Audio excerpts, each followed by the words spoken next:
Damos en este momento inicio a una nueva transmisión de Diálogos ATERN que resulta especialmente relevante en dos sentidos. Por una parte, porque contamos con la presencia de la senadora Marta Lucía Micher Camarena. Por otra parte, porque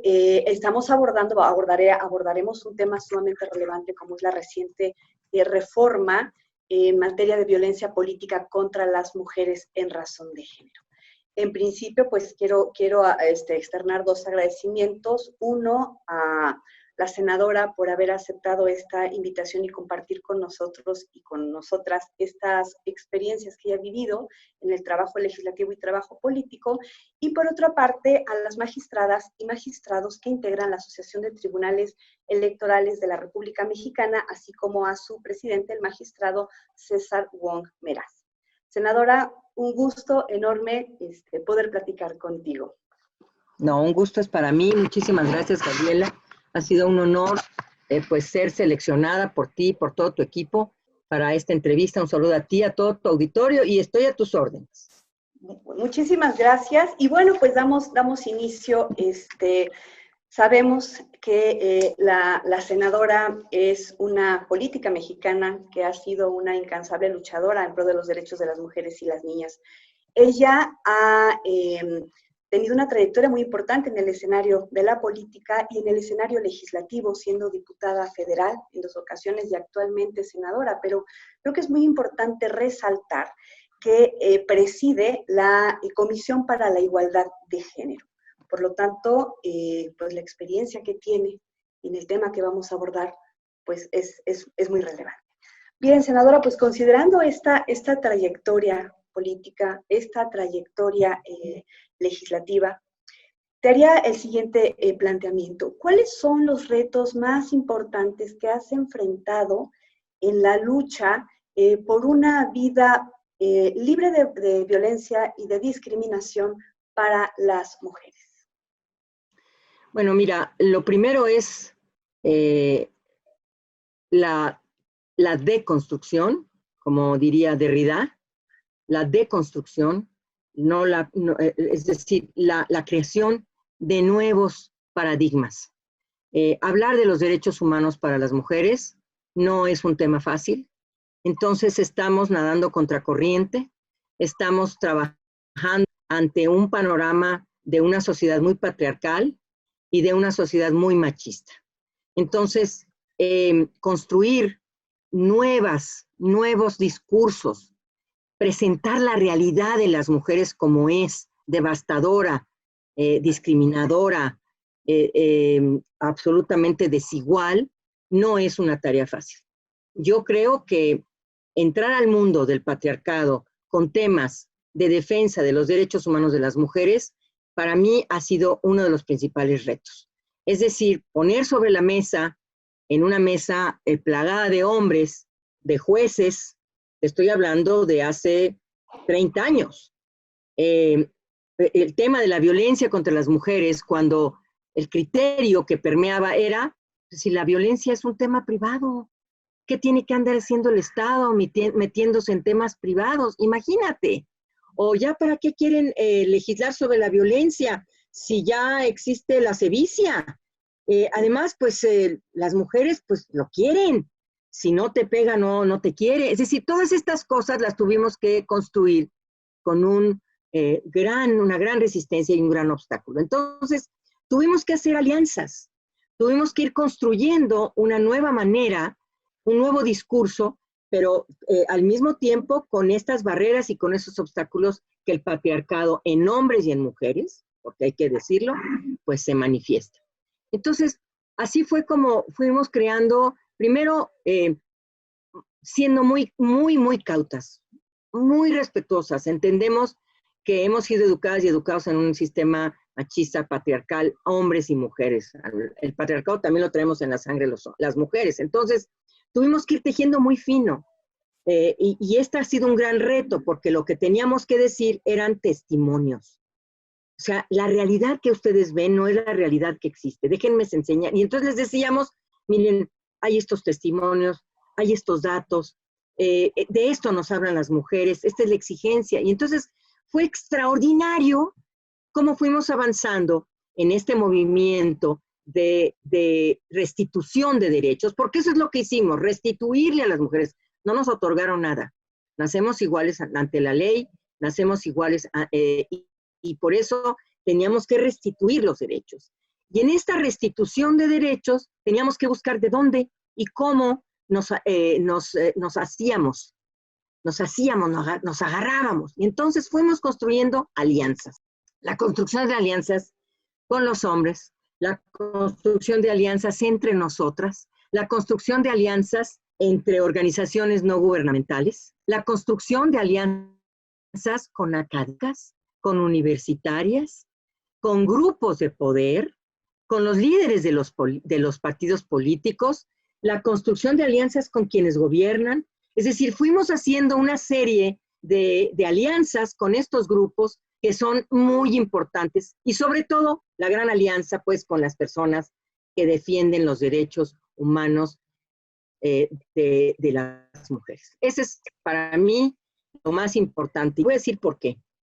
Porque en mi trayecto y fue para mí clave y cómo los hombres pueden ser grandes aliados. Marcelo Ebrard, jefe de gobierno de la Ciudad de México.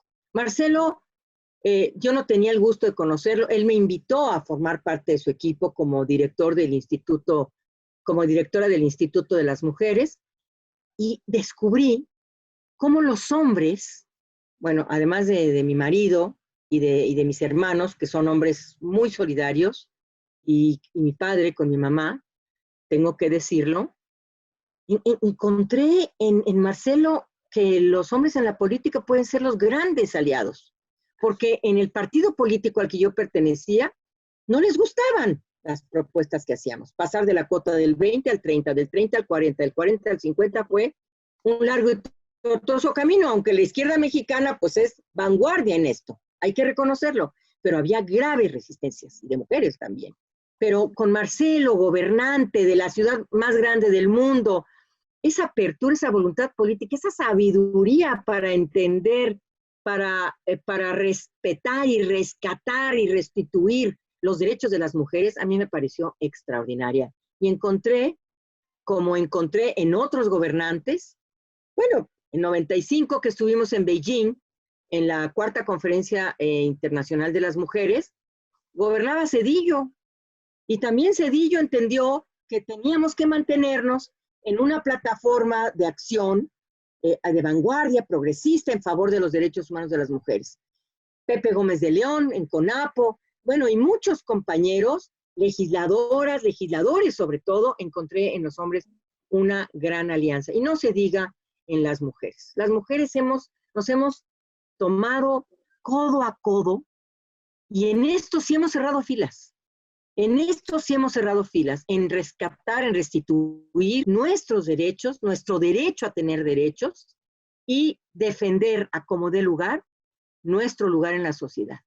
Porque nos han excluido de la toma de decisiones, nos han excluido de la educación, de la salud, de las oportunidades en materia económica, en materia cultural, en materia social, y ello nos lleva, por supuesto, a un extremo en donde nosotras, al vernos aisladas, nos hemos tomado codo a codo, brazo con brazo, y nos hemos echado para adelante porque sabemos que, como dice la frase, porque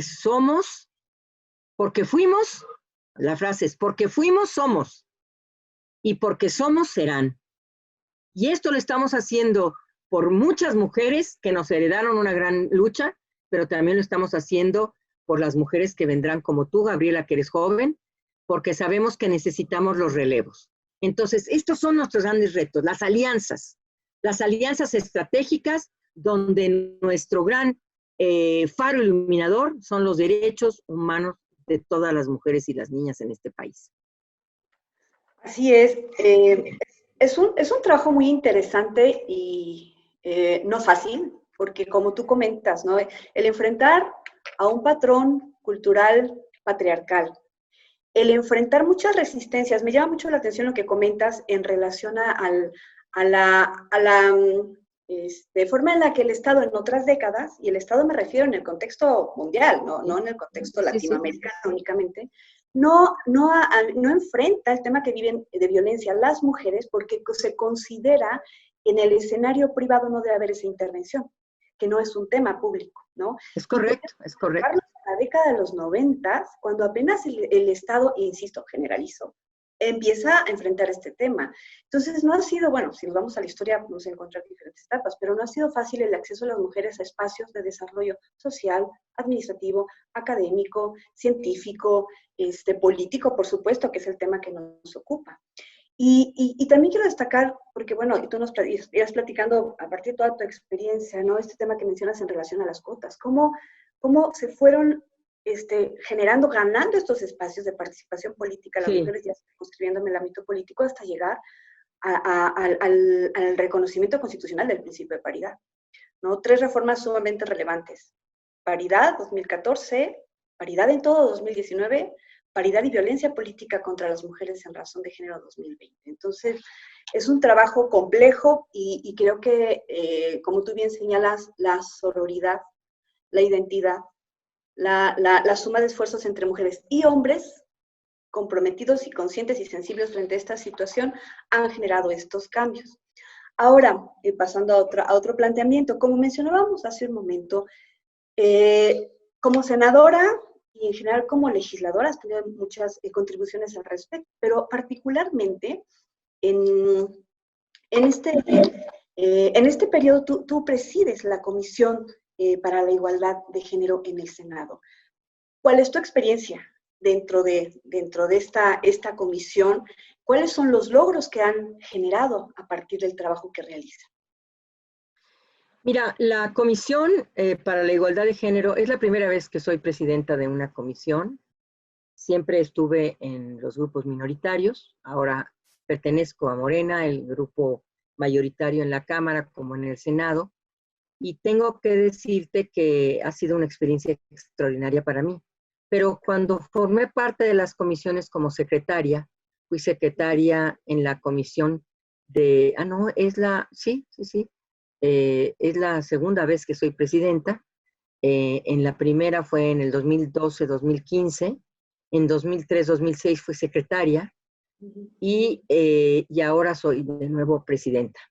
Para mí es una experiencia extraordinaria, porque hemos logrado que la Comisión de Igualdad, antes de Equidad, antes se llamaban comisiones de equidad, en la comisión hemos logrado algo importantísimo, que sea una comisión transversal.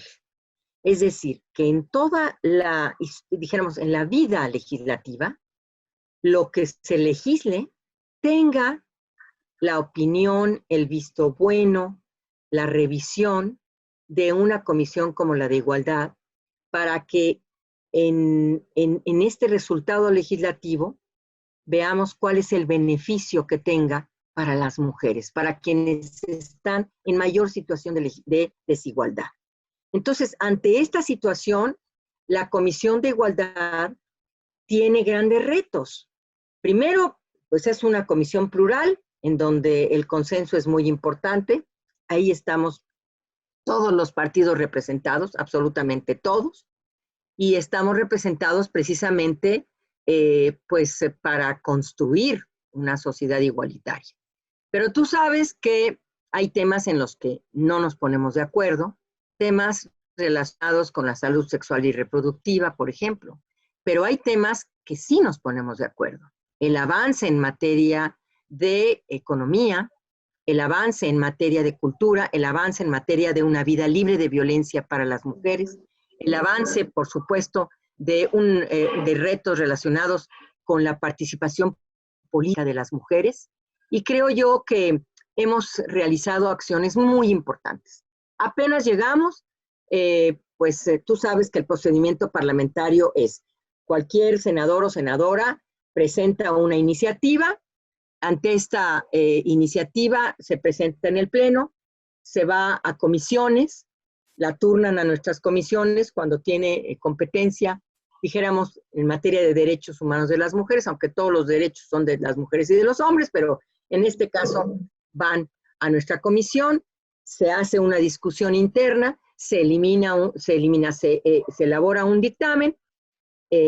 Para la elaboración del dictamen no es fácil, se tiene que someter a votación, lleva al pleno y después se aprueba o se desaprueba, las inconformidades ahí se manifiestan, ya. Una vez que se aprueba, se va a la otra cámara y la otra cámara la revisa y la regresa a la cámara de origen.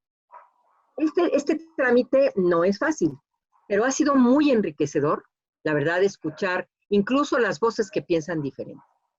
Los argumentos podremos no estar de acuerdo, pero enriquece muchísimo el disenso. El disenso enriquece muchísimo. Y entonces, bueno, hemos hecho parlamentos abiertos, que duró al inicio, luego que llegamos, hicimos un parlamento abierto y venga todo mundo y díganos cuál es la agenda de esta comisión.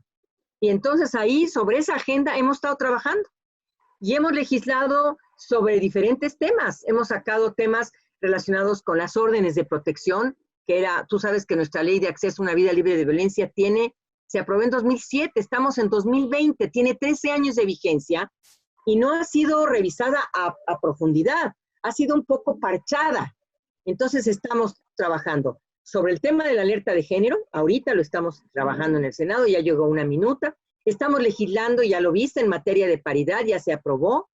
Y hemos aprobado también reformas relacionadas con el trabajo en el hogar, con los derechos de las trabajadoras, con, evidentemente, con una vida libre de violencia en materia de órdenes de protección. Eso ha sido muy importante, porque las órdenes de protección para las mujeres víctimas de violencia duraban 24, 72 horas. El juez o la jueza que las emitía o el Ministerio Público se desentendía de las medidas de protección. Entonces ellas que decían, es que él tiene una pistola en el buró, tiene un martillo, es que todas estas cosas no daban cuenta de la responsabilidad del juez y la jueza o el Ministerio Público. Y entonces lo que hicimos fue ampliar estas medidas de protección a un mes, y luego, darle la responsabilidad. Fíjate, quien tenía que traer las pruebas, pues era la víctima. Pues no, quien tiene que recabar todas y quien tiene que estar al pendiente de cómo están funcionando esas medidas de protección, era la víctima. Pues no, quien tenía que informar era la víctima. Pues no. Ahora el juez y la jueza tienen que estar pendientes de que si esa medida de protección está vigente, cómo se ha cumplido, si sigue acercándose el agresor, si sigue mandando mensajes, si sigue utilizando a los familiares para acercarse a la víctima. Eso fue muy importante. En materia de alerta de género estamos a punto de sacar un dictamen porque es importantísimo este procedimiento largo y engorroso. Lo estamos tratando de hacer más flexible para las personas que presentan solicitudes de alerta de género. Estamos trabajando muchísimo también en la violencia cibernética, en la violencia en los medios. Traemos un gran trabajo y me siento muy orgullosa porque llegar a la unanimidad no es fácil, querida Gabriela. Y 2 iniciativas y 2 leyes se han votado por unanimidad: la paridad y la violencia política contra las mujeres en razón de género. Y le llamo violencia política contra las mujeres en razón de género porque el término violencia de género a mí no me dice nada. ¿Qué es eso? Violencia de género. No, es violencia contra las mujeres, está dirigida absolutamente contra nosotras. ¿Y por qué está dirigida contra nosotras? Porque somos mujeres. Si no nos roban nada más por eso, no, nos roban y nos matan y nos agreden y nos amenazan. ¿Por qué? Porque somos mujeres. Porque no le vamos a decir a nadie, porque es nuestro padrastro, nuestro papá, porque es la única persona que aporta dinero a la casa, en fin. Entonces, esta violencia política contra las mujeres en razón de género fue votada por unanimidad y ha sido extraordinario. ¿Por qué? Porque sí se ejerce violencia política contra nosotras. No nos dan presupuesto, nos mandan a lugares recónditos, no nos llega la convocatoria, en fin. Eso es precandidatas, durante candidatas ni te cuento.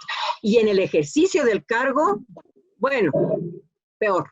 Entonces, estamos trabajando por esta unanimidad, seguimos trabajando y tenemos una iniciativa a punto de sacar un dictamen sobre salud sexual y reproductiva.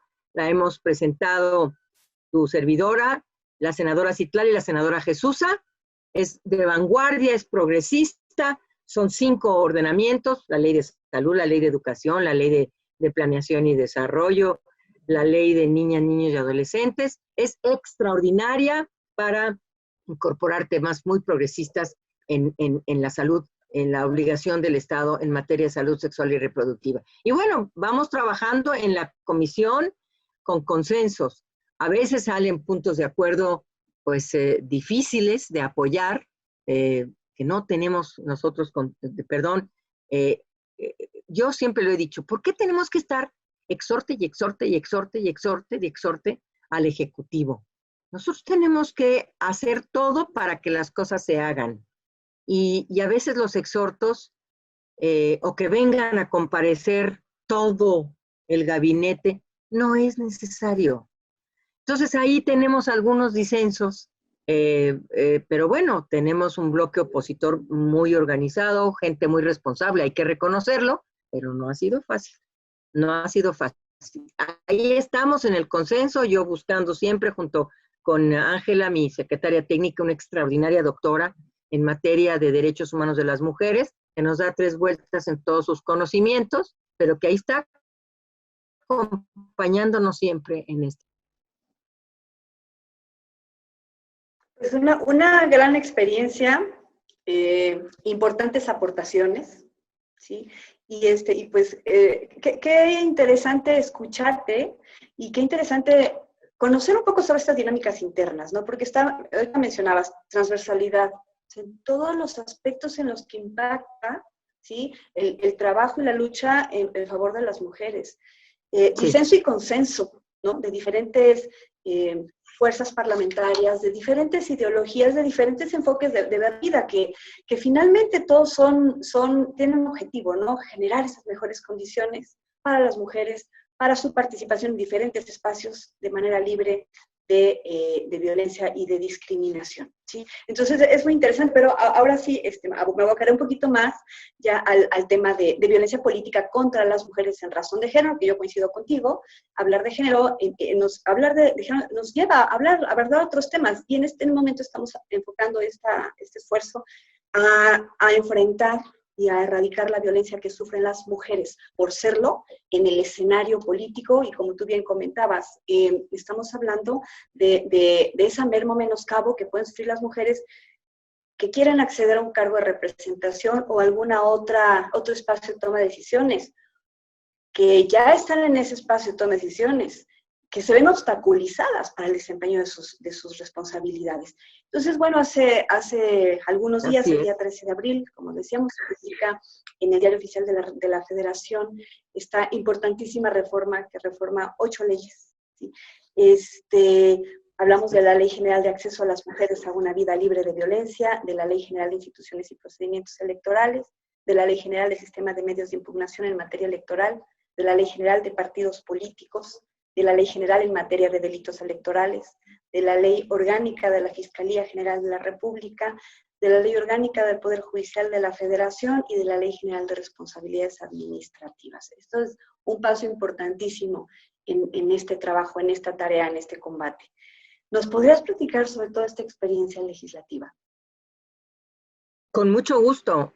Déjame decirte que no fue fácil, nada fácil. Hubo varios argumentos, resistencias que tuvimos obstáculos que tuvimos que sobrellevar, porque estamos pisando pues un callo muy duro del patriarcado. O sea, los hombres tienen el poder, tienen los gobiernos, tienen la participación, tienen el dinero, y nos han querido en la toma de decisiones. Entonces, a nosotras nos toca a codazos, porque no ha sido fácil, sí, con convencimiento y con razones, como dice el presidente, nada por la fuerza, todo por la razón. Hemos estado trabajando seriamente con los grupos parlamentarios. Un cabildeo extraordinario el que se realizó tanto por parte de Mujeres en Plural como por parte de las senadoras, que lo tengo que decir, la senadora Kenia López y tu servidora fuimos quienes estuvimos duro que te dale. Las reuniones fueron en algún momento muy desgastantes, hasta un momento en que tomamos la determinación de hacer de elaborar el dictamen ya sin tanta participación, porque si había resistencia en senadoras y senadores, sobre todo en hombres, en senadores, híjole, los asesores estaban haciendo un ruido espantoso.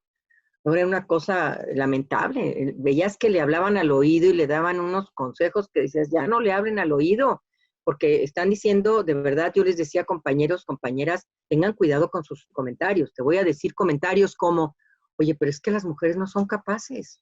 ¿Cómo? No, es que no son capaces. Y yo les decía, compañero, ¿usted nació dirigente? ¿Usted nació senador? ¿Usted nació diputado? ¿Usted se hizo? Entonces nosotras, este no es un tema de capacidades, compañero, es un tema de oportunidades. Nadie nace, nos hacemos, dice doña Rosario Castellanos, doña Simón de Beauvoir, nos hacemos. Y entonces usted ya nació diputado. Pues claro que no, usted tuvo que pasar por diferentes procedimientos, procesos, y le puedo asegurar que tampoco llegó a ser senador ya sabiendo ser senador. Nos vamos construyendo. Entonces hay que darle oportunidades a las mujeres. Es nuestro derecho, es justicia. No es un antojo, no es que ya llegué, Malú Micher aquí. No es un tema así. Es un tema de justicia, son tratados internacionales firmados por México en materia de derechos humanos y hay que responder ante esa responsabilidad como el Estado que somos, la parte del Estado que somos, que es el legislativo. Entonces fue extraordinario, porque la verdad aquí fue increíble el apoyo que recibí del Partido Morena. Eduardo Ramírez, Martí Batres, Ricardo Monreal, vámonos para adelante, órale, vamos a empujar. Entonces, reuniones de cabildeo, perdóname, pero había senadoras que llegaban a las reuniones de cabildeo que yo no podía creer que dijeran lo que decían. No, eso ya es mucho para las mujeres. Así, mujeres, eso ya es mucho para las mujeres. No eran de Morena, yo creo que han de haber dicho, híjole, si decimos esas cosas frente a Malú, no sé qué nos hace. Pero era increíble, te lo puedo asegurar, Gabriela. Pero cuando escuché más en los hombres, como decían, oye, Malú, fíjate, Gabriela, llegaron a decir, oye, Malú, entonces paridad, ¿es mitad y mitad? Dios mío, pues que no entendieron. Nos daban ganas de decirles, paridad no es parir, senador. Paridad es mitad y mitad. Entonces, mitad de mujeres y mitad de hombres en las listas, sí. Mitad de mujeres y mitad de hombres en las diputaciones, sí. En las regidurías y en el cabildo, en el ayuntamiento, sí. No es mucho. Así era. O sea, ya estábamos a punto de dictaminar y teníamos esos argumentos. Uno, la falta de capacidad. Dos, que no había mujeres suficientes. No, pues, pero ¿qué tal cuando nos tienen que mandar a un municipio de 3,000 habitantes? Ahí sí habemos muchas mujeres. Ahí sí, bueno, sobran las mujeres. ¿Qué tal cuando necesitas rápidamente quien te opere en una campaña política? Ahí estamos las mujeres. Entonces, hablamos con ellos, les convencimos, les argumentamos los derechos y los documentos internacionales que hemos signado, la trayectoria que ha tenido México en esto, y convencimos, Gabriela, convencimos. Además, creo yo que en el fondo decían, pues podemos no estar de acuerdo, pero tenemos que hacerlo. Eso fue lo que hicieron, convencernos nosotras, convencerles a ellos, y la verdad yo me siento muy, muy orgullosa de lo que pudimos construir, porque cerramos filas, ahí estábamos mis asesoras, mis asesores, ahí estaba, no se me olvida, Ángel Alfarache, Carla Michel, David Peña, y afuera, en el teléfono, aunque no me lo creas, Gabriela, por el teléfono yo mostrándole a Mujeres en Plural, teníamos una pantalla, estaban Mari Carmen Alaníster, Evia, y yo le tomaba foto a la pantalla donde ellos proponían la redacción, le tomaba la foto y para no perderme la discusión, les mandaba la foto de lo que habían propuesto en la pantalla y ellas me regresaban la respuesta y mis asesoras en tarjetitas. Porque aquí la que se movía no salía en la foto, yo no me podía pasar ni al baño porque me sacaban una redacción distinta. Y me dio mucho gusto cómo cerramos filas y lo bien que lo hicimos, porque todos los grupos parlamentarios abonaron para este dictamen. Los asesores y asesoras, me da mucho gusto, se dejaron llevar por nosotras. Le bajaron 10 rayitas, se dejaron llevar por los argumentos que exprimimos, nunca nos enojamos, nunca, eso sí, nuestro lema fue chin chin la que se pare de la negociación. Aquí nos quedamos hasta que salga una redacción. Y fue extraordinario porque asesores y asesores se dejaron llevar, senadoras y senadores de mi partido me dieron toda la confianza para sacar este dictamen. Y mira, ya estamos a punto de aprobar en las reformas estatales para que no nos quede fuera la violencia política contra las mujeres en razón de género ni la paridad en todos los estados que tengan elecciones en el 2020, de 21. Ese es otro tema, ¿verdad? La armonización legislativa. He tenido la oportunidad de escucharte y de escuchar a muchas mujeres y a hombres que han estado participando en todo este proceso, en los diferentes foros que se han generado con motivo de la reforma. Involucran a personas en la academia, magistradas, consejeras, legisladoras, funcionarias en diferentes espacios, sociedad civil. Y ha sido muy interesante entender las diferentes perspectivas. Y debemos tener muy claro todo lo que se ha construido al respecto, a través de las diferentes instituciones y de la sociedad civil, a través de sentencias, las acciones afirmativas, diferentes tipos de lineamientos, ¿no? Como creo, o destaco ahorita, de 2014 a la fecha ha habido un cambio sustancial en la participación de mujeres en los espacios de decisión. No es la meta, o sea, no es que hayamos llegado a la meta, claro que no. Tenemos que generar un cambio en el patrón estructural, cultural, existente. Ahorita haces algunos comentarios que yo he escuchado y dices, es que las mujeres no tienen capacidad o no tienen experiencia. No, nadie tiene experiencia. Todas las personas, mujeres y hombres, la vamos adquiriendo, ¿no? Sí. En nuestro desarrollo profesional, académico, personal, todo lo vamos adquiriendo, ¿no? ¿No hay mujeres? Claro que hay mujeres. Mujeres con ganas, con capacidad, con interés, con compromiso, igual que los hombres, ¿sí? Entonces, ha sido muy importante esta apertura de espacios y tenemos que seguir construyéndola. Ahora, esta reforma que se da en México tiene que tener un impacto y hay un compromiso importante, me parece, en las entidades federativas. Se tiene que armonizar, ¿sí? Y tenemos que atender paridad y tenemos que atender violencia política contra las mujeres en razón de género. Así. Ahora, senadora, bueno, en atención a todo lo que nos has comentado y abocándonos a esta reforma, ¿cuáles son las aportaciones que consideras más relevantes de la reforma y cuáles son los temas que consideras quedarían pendientes en la agenda legislativa, pero también en la agenda del Estado en general, que involucra a todas las instituciones? Es muy importante hacer mención de los ordenamientos que reformamos. Primero, la Ley General de Acceso a una Vida Libre de Violencia, en donde especificamos qué es la violencia política contra las mujeres en razón de género. Eso es muy importante. Acuérdate que ahí, en esa ley, solamente se describen conductas, ¿no? Hablábamos de la violencia física, hablamos de la violencia económica, hablamos de la violencia que ocurre en la familia, en la calle, hablamos del feminicidio. Entonces teníamos que incorporar la violencia política contra las mujeres en razón de género. Entonces la describimos y la voy a leer textual. La violencia política contra las mujeres en razón de género es toda acción u omisión, incluida la tolerancia, basada en elementos de género y ejercida dentro de la esfera pública o privada, que tenga por objeto o resultado limitar, anular o menoscabar el ejercicio efectivo de los derechos políticos y electorales de una o varias mujeres. El acceso al pleno ejercicio de las atribuciones inherentes a su cargo, labor o actividad, el libre desarrollo de la función pública, la toma de decisiones, la libertad de organización, así como el acceso y ejercicio de las prerrogativas tratándose de precandidaturas, candidaturas, funciones o cargos públicos del mismo tipo. Y se entenderá que las acciones u omisiones se basan en elementos de género cuando se dirijan a una mujer por su condición de mujer, le afecte desproporcionadamente o tengan un impacto diferenciado en ella.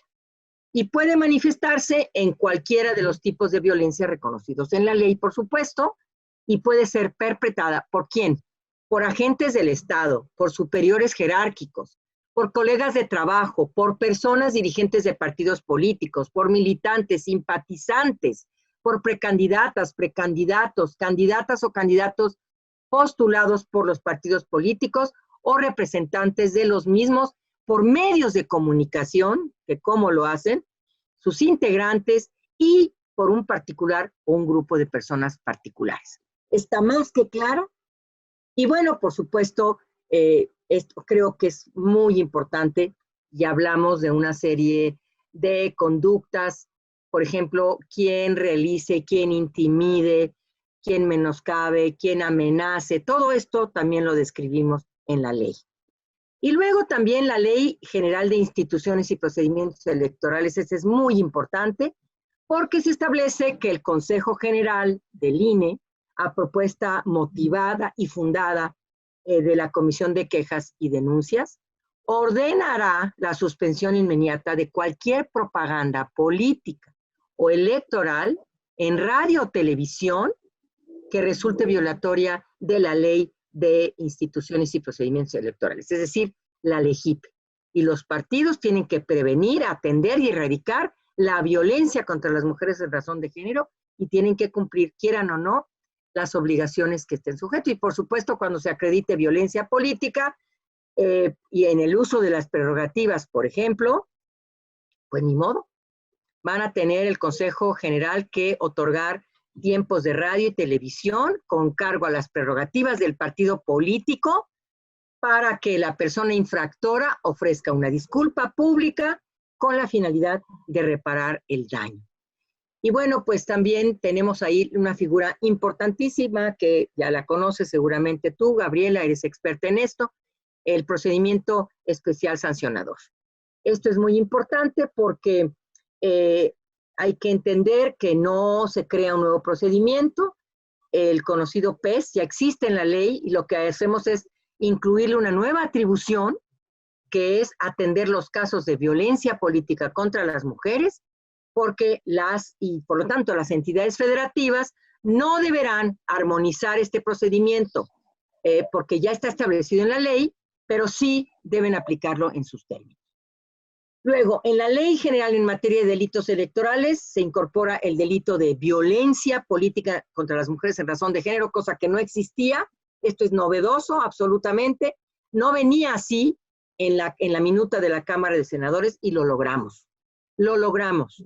Y incorporamos tal cual en la Ley General en materia de delitos electorales, incorporar el delito.